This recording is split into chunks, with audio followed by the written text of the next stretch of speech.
So guys welcome to my channel rider 2300. Good morning అందరికి. నేను ఇప్పుడు తమిళనాడులో కన్యాకుమారిలో ఉన్నాను. సో ఇప్పుడు నేను కన్యాకుమారి నుండి అండ్ తమిళనాడు నుండి బయటికి వెళ్తూ కేరళ వైపుకి వెళ్తున్నాను. సో మనం కేరళ వెళ్దాం. కేరళలో మన ఫస్ట్ స్పాట్ తిరువనంతపురం అనమాట. తిరువనంతపురం ఇవాళ నేను మీకు చూపిపోతున్నాను.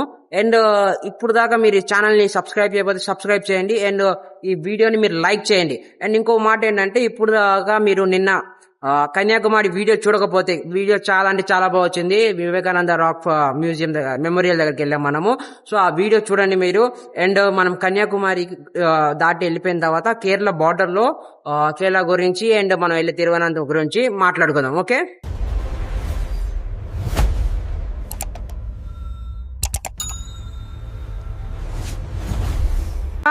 వెల్కమ్ అనమాట. ఇప్పుడు నేను కేరళకి స్టార్ట్ అయిపోయాను. తిరువనంతపురం వెళ్తున్నాం మనము. సో తమిళనాడు మొత్తం అయిపోయింది మన ట్రిప్ లో. తమిళనాడు చాలా అంటే చాలా బాగుంది. మీరు ఎవరైనా తమిళనాడు రావాలనుకుంటే ఖచ్చితంగా విజిట్ చేయాల్సిన స్టేట్ అండి ఇది. ఈ తమిళనాడు వచ్చేసి నాకు చాలా అంటే చాలా నచ్చింది. తమిళనాడు లోపల ఎన్నో గుళ్ళు ఉన్నాయి.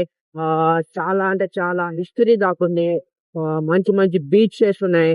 ఇక్కడ ఎవరెవరు రావచ్చు అంటే ఫ్యామిలీ పీపుల్ అయితే చాలా బాగుంటది తమిళనాడు మీరు విజిట్ చేయడానికి. చాలా అంటే చాలా బాగుంటది తమిళ ఫ్యామిలీ పీపుల్స్ కి.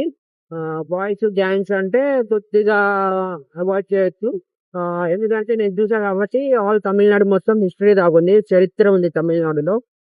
ఓన్లీ ఏమంటారు ఇళ్ళు అండ్ బీచెస్, కొన్ని అద్భుతమైన వ్యూ స్పాట్స్ అంటే okay. So it's enjoyment trip కాదు ఇది. సో కొద్దిగా హిస్టరీ తెలుసుకోవాలి, కొద్దిగా మన దేశం గురించి తెలుసుకోవాలి అనుకుంటే మాత్రం Tamil Nadu is the best place. So ఇప్పుడు నేను కేరళకి వెళ్తాను. కేరళలో చెప్తాను. సో నేను ఇంకా తమిళనాడు బార్డర్ లోపలే ఉన్నానండి.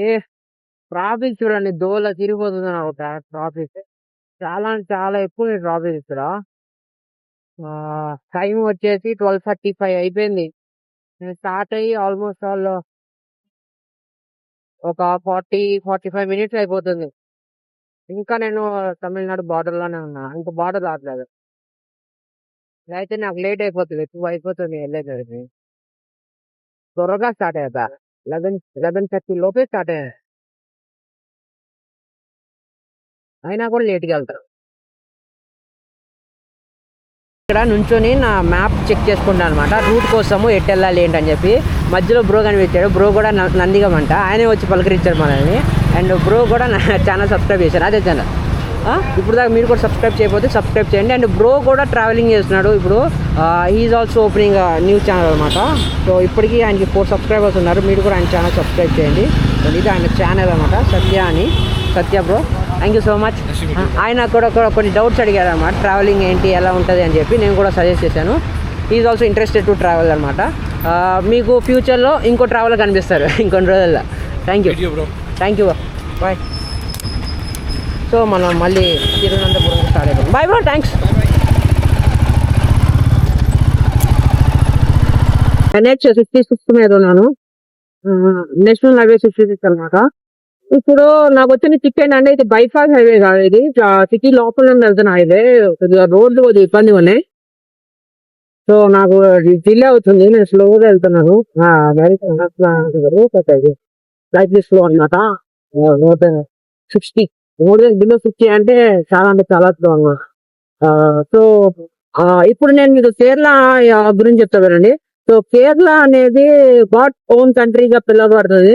సో గాడ్ ఓన్ కంట్రీగా పిలువబడడానికి దానికి ఉన్న మెయిన్ రీజన్ దాని గ్రీనరీ, దాన్ని చుట్టుపక్కల ఉన్న కొబ్బరి చెట్లు, ఫార్మ్స్ అండ్ టీ గార్డెన్స్ చాలా అంటే చాలా ఉంటది. ఉంటది. సో అండ్ కేరళలో చాలా అంటే చాలా ఇంపార్టెంట్ అయిన ప్లేస్ ఒకటి మున్నార్. మనం ఖచ్చితంగా వెళ్ళాల్సిన ప్లేస్ మున్నార్. అక్కడ 2 days మనం స్టే చేసాము మున్నార్ లో. ఇది ఒక హిల్ స్టేషన్. అక్కడ టీ గార్డెన్స్ అండ్ ఎవ్రీథింగ్ ఉంటాయి. కొద్దిగా ఉంటుంది చల్లగా. అండ్ కేరళలో చాలా అంటే చాలా ఫేమస్ అయిన dance Kuchipudi dance, Kathakali dance. Sorry కేరళలో చాలా ఫేమస్ డాన్స్ కథకళి డాన్స్ అనమాట. మనం కుదిరితే చూద్దాం, ఎక్కడైనా కథాకళి డాన్స్ ఎక్కడైనా జరుగుతుంటే చూద్దాము. అండ్ అక్కడ కేరళ అనేది ఇంకొక దానికి ఫేమస్ అండి. ఏంటంటే ఆ ఆయుర్వేద వైద్యం, ఆయుర్వేద వైద్యం అంటే దానికి చాలా ఫేమస్. సో వాళ్ళు ఏం చేస్తారంటే టాబ్లెట్స్, మెడిసిన్స్ కంటే కొద్దిగా దీనికే ప్రిఫర్ చేస్తారు అనమాట. చెట్ల నుండి అయితే వైద్యం కానీ, లేకపోతే ఆయిల్ తో, కోకోనట్ ఆయిల్ తో, సో అలాగా ఆయుర్వేద వైద్యం అనేది చాలా అంటే చాలా ఫేమస్ కేరళలో, ఉండేది తెలిసిందే. సో ఇప్పుడు మనం ఎక్కడికి వెళ్తామంటే కేరళ లోపల తిరువనంతపురంకి వెళ్తున్నాము. సో మనం తిరువనంతపురంలో కలుస్తున్నాం. ఓకే, కేరళ బార్డర్ రాలేదు నాకు, ఏది రాలేదు ప్రాబ్లం, బట్ కేరళ బార్డర్ లో కలుస్తున్నాము. సో గాయ్స్, ఇప్పుడు మనం కేరళలోకి అయితే ఎంటర్ అయిపోయాము. ఇదే కేరళ, ఇదే కేరళ. సో కేరళ బార్డర్ అయితే దాటేశాను. ఇప్పుడు మనం తిరువనంతపురంకి బయలుదేరదాము. సో తిరువనంతపురంకి నేను వెళ్ళేసరికి ఆల్మోస్ట్ 12 ఉంది. అండ్ ఇవాళ ఫ్రైడే కాబట్టి కొద్దిగా నేను నమాజ్ చేసుకోవాలి. సో నాకు 2:30 అయిపోతుంది నేను తిరువనంతపురం వెళ్ళేసరికి. అండ్ అక్కడికి వెళ్ళిన తర్వాత నా ప్లాన్ ఏంటో నేను మీకు ఇవాళ ఏమేమి చూపిపోతున్నాను అన్ని నేను చూపిస్తా. ఓకే, చూడండి ఎన్ని చెట్లు ఏంటున్నాయో చూడండి కేరళ.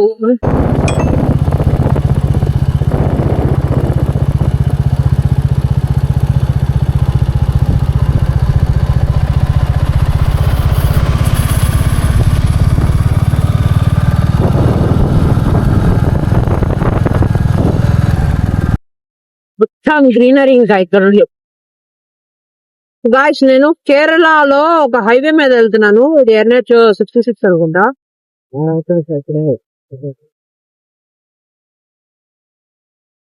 NH-66 ఇది.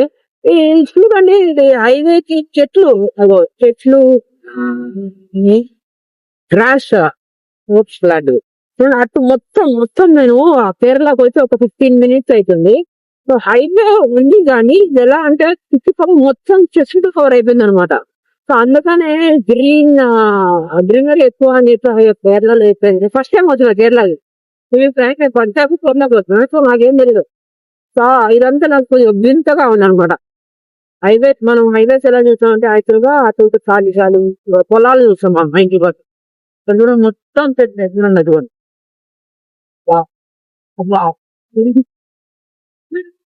విలేజ్ లో నేను నిర్మిస్తున్నా మొత్తం చెట్లు.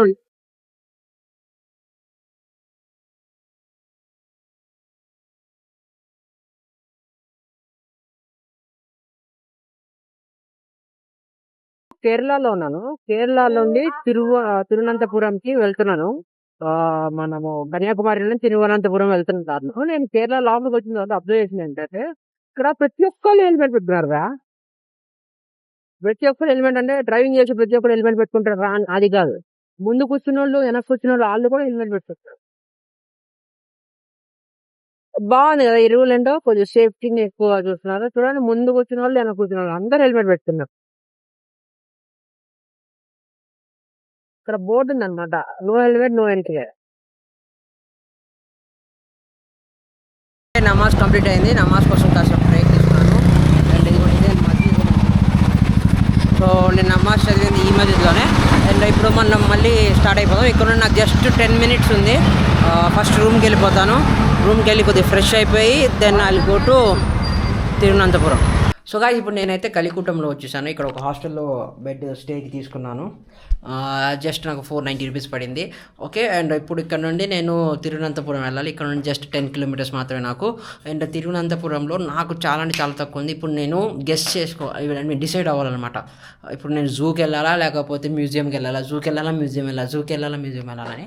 సో నేను డిసైడ్ చేసుకొని డైరెక్ట్ ఏ ప్లేస్కి వెళ్తాను ఆ ప్లేస్లో నేను కలుస్తాను. ఓకే, మ్యూజియంకి వచ్చాను. అండ్ ఈ మ్యూజియంకి రాకముందు నేను హోటల్ నుండి కొద్దిగా ఒక 300 మీటర్స్ ఏంటో ట్రావెల్ చేసిన తర్వాత నాకు ఒక షాక్ కాదు, సర్ప్రైజ్ కలిగింది.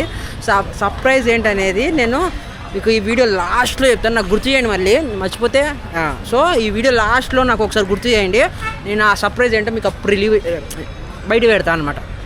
ఇంకా మ్యూజియంకి అయితే వచ్చాను. డిసైడ్ అయ్యి మ్యూజియంకి అయితే వచ్చాను. అండ్ ఇదిగోండి మ్యూజియం టికెట్. ఇది నెపియర్ మ్యూజియం దీని పేరు. అండ్ ఈ నెపియర్ మ్యూజియం అని చెప్పి ఎందుకు పేరు వచ్చిందంటే ఇది ఒక లార్డ్ నెపియర్ గారిది పేరు అనమాట ఇది. అండ్ ఇది బిల్డ్ అయింది 1870లో బిల్డ్ అయింది. అండ్ ఈ ఇన్ఫ్రాస్ట్రక్చర్ అంతా కొద్దిగా పాత కాలపది. మీరు చూడొచ్చు, కెమెరా నాట్ అలౌడ్ అన్నారు, అందుకని నేను ఫోన్లో తీస్తున్నాను. ఇఫ్ ఏమైనా డిస్టర్బెన్స్గా ఉంటే మీరు కొద్దిగా అడ్జస్ట్ అవ్వండి ఈ యొక్క వీడియోకి. అండ్ ఇది వచ్చేసి మ్యూజియం స్ట్రక్చర్ అనమాట. సో ఈ మ్యూజియంకి ఉన్న ప్లస్ పాయింట్ అంటే ఈ మ్యూజియం జూతో పాటు కనెక్ట్ అయింది. అక్కడ అటువైపు ఒక జూ ఉంది, యానిమల్ పార్క్. అండ్ ఆ జూ వచ్చేసి చాలా అంటే చాలా పెద్దది. ఇండియాలో సెకండ్ లార్జెస్ట్ జూ అది. 30 acres ఆఫ్ ల్యాండ్లో ఉంది ఆ జూ. ఆ జూకి వెళ్దాం అనుకున్నా కానీ బట్ టైం అయిపోయింది ఆ జూది, అందుకని మ్యూజియం మనం చూస్ చేసుకోవాల్సి వచ్చింది. సో ఇది అవుటర్ లుక్ అనమాట. చాలా అంటే చాలా పెద్దగా ఉంది, గార్డెన్ ఉంది. అండ్ మీరు చిల్డ్రన్స్తో పాటు వస్తే అక్కడ చైల్డ్ ప్లేయింగ్ ఏరియా కూడా ఉంది. సో మనమైతే మ్యూజియంలోకి వెళ్ళిపోదాము. సో గైస్, మ్యూజియంలో రికార్డింగ్ నాట్ అలౌడ్. రికార్డ్ చేస్తే 2000 రూపీస్ ఛార్జ్ చేస్తా అన్నారు. సో అందుకని నేనేం చేస్తున్నాను అంటే రికార్డ్ చేయకుండా జస్ట్ మీకు ఫొటోస్ చూపిస్తున్నాను. సో ఈ మ్యూజియంలో ఉన్నాయి అన్ని పాతకాలపు అండి. జస్ట్ ఒక 13th-14th century ఆ గ్యాప్లో మొత్తము. అండ్ ఈ గ్యాప్ ఈ మ్యూజియంలో ఉన్నాయి మొత్తం ఓన్లీ కేరళ మాత్రమే. ఇండియా లోపల కేరళలో ఉన్న మాత్రమే ఈ మ్యూజియంలో ఉన్నాయి.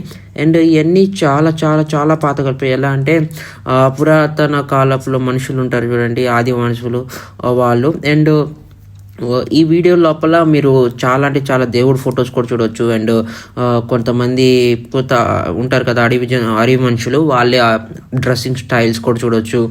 అండ్ ఇక్కడ ఏంటంటే విష్ణు దేవుళ్ళు వీళ్ళందరి పాత గుడులు కూడా ఉన్నాయి, మీరు చూడొచ్చు, ఈ వీడియోలో వస్తుంది. అండ్ కొన్ని మాస్క్స్ ఉన్నాయి, వాళ్ళు డ్యాన్స్ చేయడానికి యూజ్ చేసే మాస్క్, వాళ్ళు పప్పెట్స్ అండ్ పప్పెట్స్ డాన్సింగ్ ఎలా చేస్తారు అవి. అండ్ వాళ్ళు యూజ్ చేసే glass bowls, everything, dress outfits, అలాంటివన్నీ చాలా అంటే చాలా ఉన్నాయి. దేవుళ్ళు ఫోటోలు మాత్రం చాలా అంటే చాలా ఉన్నాయి. దేవుళ్ళు ఫోటోలు కాదు అవన్నీ, విష్ణు గారిది వాళ్ళది పాత కాలంలో చేసిన విగ్రహాలు అనమాట. ఇవన్నీ కొన్ని అయితే ఇరిగిపోయి ఉన్నాయి, బట్ ఓకే చూడొచ్చు. ఇవన్నీ 13th-14th century. ఇప్పుడు దాకా మీరు చూసిన ఫొటోస్కి నేను వాయిస్ ఓవర్ ఇచ్చాను. ఆ ఫొటోస్ అక్కడ వీడియో తీసుకొని ఇవ్వలేదు నన్ను మ్యూజియం లోపల. అండ్ ఇప్పుడు నేనేమవుతానంటే మ్యూజియం మొత్తం లోపల తిరిగేసి వచ్చి మ్యూజియం బయట కూర్చొని ఉన్నాను, ఒక చెట్టు కింద కూర్చున్నాను ప్రశాంతంగా. సో ఇక్కడ పీస్ మాత్రం చాలా అంటే చాలా ఉంది, సైలెన్స్ అయితే ఎక్కువ ఉంది, సైలెన్స్. అండ్ మీరు ఒక్కసారి ఈ మ్యూజియం అవుటర్ లుక్ ఒకసారి చూడండి ఎంత బాగుందో. చాలా అంటే చాలా బాగుంది కదా. మొత్తం పాత డిజైన్. ఇక్కడేమో అటు నుండి వెళ్ళేసరికి జూ ఉంది, బట్ జూ కట్టేశారు, మనం వెళ్ళలేమన్నమాట జూకి. ఇంకో విషయం ఏంటంటే ఇంకా సర్ప్రైజే అప్పుడే రివీల్ చేసి వెళ్ళారు.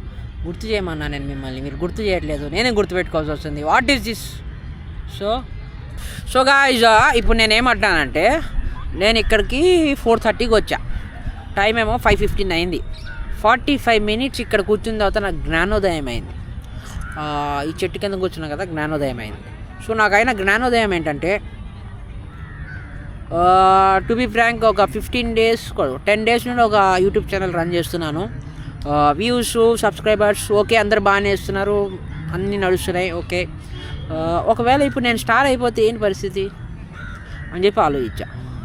దాని తర్వాత స్టార్ అవ్వకపోతే ఏంటి పరిస్థితి అని కూడా ఆలోచించా. సో స్టార్ అయితే మీ అందరినీ మర్చిపోతా, ఊరికే చెప్తున్నా, జోక్ సరదాగా తీసుకుంటున్నా వీడియో. సో స్టార్ అయితే మీ వల్ల అవుతా, స్టార్ అవ్వకపోయినా కూడా మీ వల్ల అవుతా. నా లైఫ్ మీ చేతుల్లో పెట్టేసా, జాగ్రత్త. మరి నేను నా రూమ్ దగ్గర నుండి మ్యూజియంకి వెళ్తున్న దారిలో నాకు చిన్న సర్ప్రైజ్ వచ్చింది, చిన్నగా చాలా పెద్ద సర్ప్రైజ్. ఇక్కడ గ్రీన్ ఫీల్డ్ ఇంటర్నేషనల్ స్టేడియం ఉంది, నాకు నా రూమ్ దగ్గర నుండి జస్ట్ 400 meters. అండ్ అక్కడ ఏం తెలుసా, ఇవాళ India versus Sri Lanka women's match జరుగుతుంది.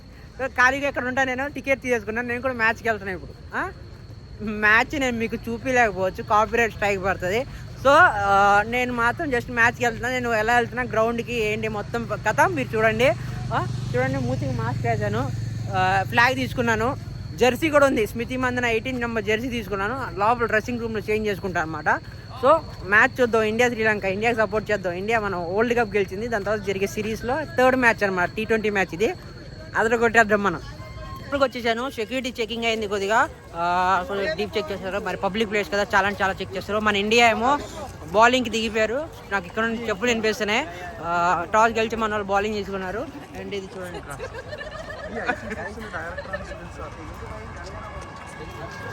సో అందరు అరుస్తున్నారంటే ఇండియా వచ్చేసింది పిచ్లోకి. నేను లేట్ అయిపోతున్నాను, నేను వెళ్ళాలి.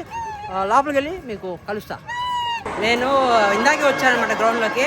బట్ ఏమైందంటే నేను గ్రౌండ్లోకి ఇందాకే వచ్చాను. బట్ ఏమైందంటే నాకు పవర్ బ్యాంక్ ఉంటే పవర్ బ్యాంక్ నాట్ అలౌడ్ అని చెప్పి బయటికి వస్తే ఇప్పుడు మళ్ళీ లోపలికి వచ్చాను. గ్రౌండ్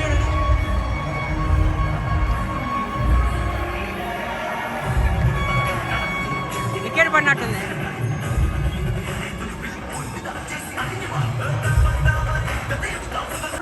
ఇన్నింగ్స్ బ్రేక్ అయింది, ఇప్పుడే మన వాళ్ళు దిగారు. లెట్స్ కంటిన్యూ అనమాట. మ్యాచ్ అయితే అయిపోయింది. India match గెలిచేసింది. 113 రన్స్ని ఈజీగా చేసేస్తారు. జస్ట్ 13 ఓవర్స్లో చేసేస్తారు. అండ్ షఫాలి వర్మ అయితే సాగు కొట్టేసింది. 79 రన్స్ స్కోర్ చేసింది.